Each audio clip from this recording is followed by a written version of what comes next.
এই ভাৰতবৰ্ষখন স্বাধীন কৰিছে কংগ্ৰেছ দলৰ নেতৃত্বত।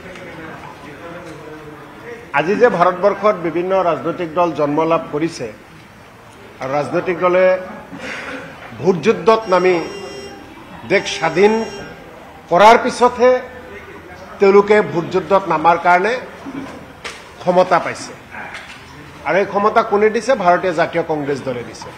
পৃথিৱী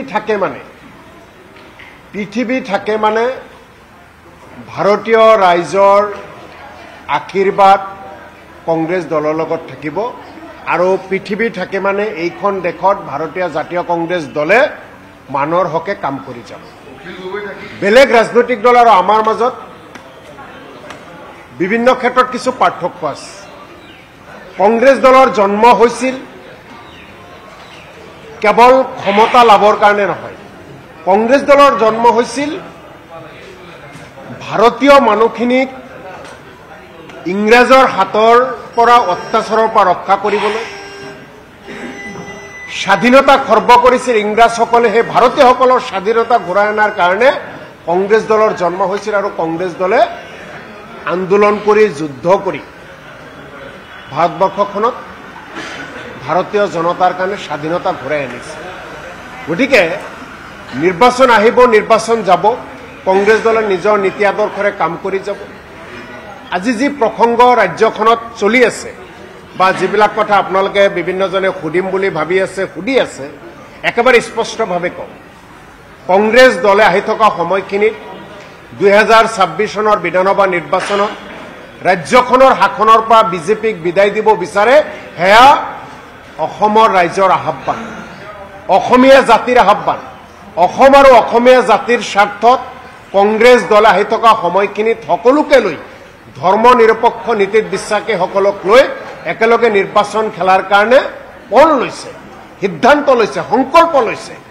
উদাহৰণস্বৰূপে যদি আপোনালোকক কওঁ যে কংগ্ৰেছ দলে কিমান মহানুভৱতা দেখুৱাইছে, কংগ্ৰেছ দলে কিমান মহানুভৱতা দেখুৱাইছে, এই কথাবিলাক যদি আপোনালোকক ক'বলৈ যাওঁ তেনেহ'লে আপোনালোকে লক্ষ্য কৰিব যে যোৱা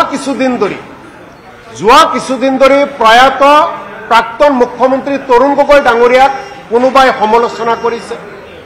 আমাৰ দলৰ জ্যেষ্ঠ 3-4জন নেতাক মুকলিকৈ সংবাদ মাধ্যমত সমালোচনা কৰিছে। তাৰ পিছতো বিজেপিক ৰাজ্যখনৰ ক্ষমতাৰ পৰা বিদায় দিয়াৰ স্বাৰ্থত মহানুভৱতা লৈ আমাৰ দলৰ ৰাজ্যিক সভাপতি ভূপেন কুমাৰ বৰা ডাঙৰীয়া, আমাৰ দলৰ জ্যেষ্ঠ নেতা সাংসদ প্ৰদ্যুৎ বৰদলৈ ডাঙৰীয়াও গৈ একেলগে আলোচনাত মিলিত হৈছে লক্ষ্য এটাই, বিজেপিক বিদায় দিয়াৰ কাৰণে। গতিকে কংগ্ৰেছ দলে বিজেপিক বিদায় দিয়াৰ কাৰণে আৰু মিত্ৰতাৰ কাৰণে সকলো ধৰণৰ ক্ষেত্ৰত আগুৱাই যাব আৰু মহানুভৱতা থাকিব এটাই স্বাৰ্থত, অসম আৰু অসমীয়া জাতিৰ স্বাৰ্থত।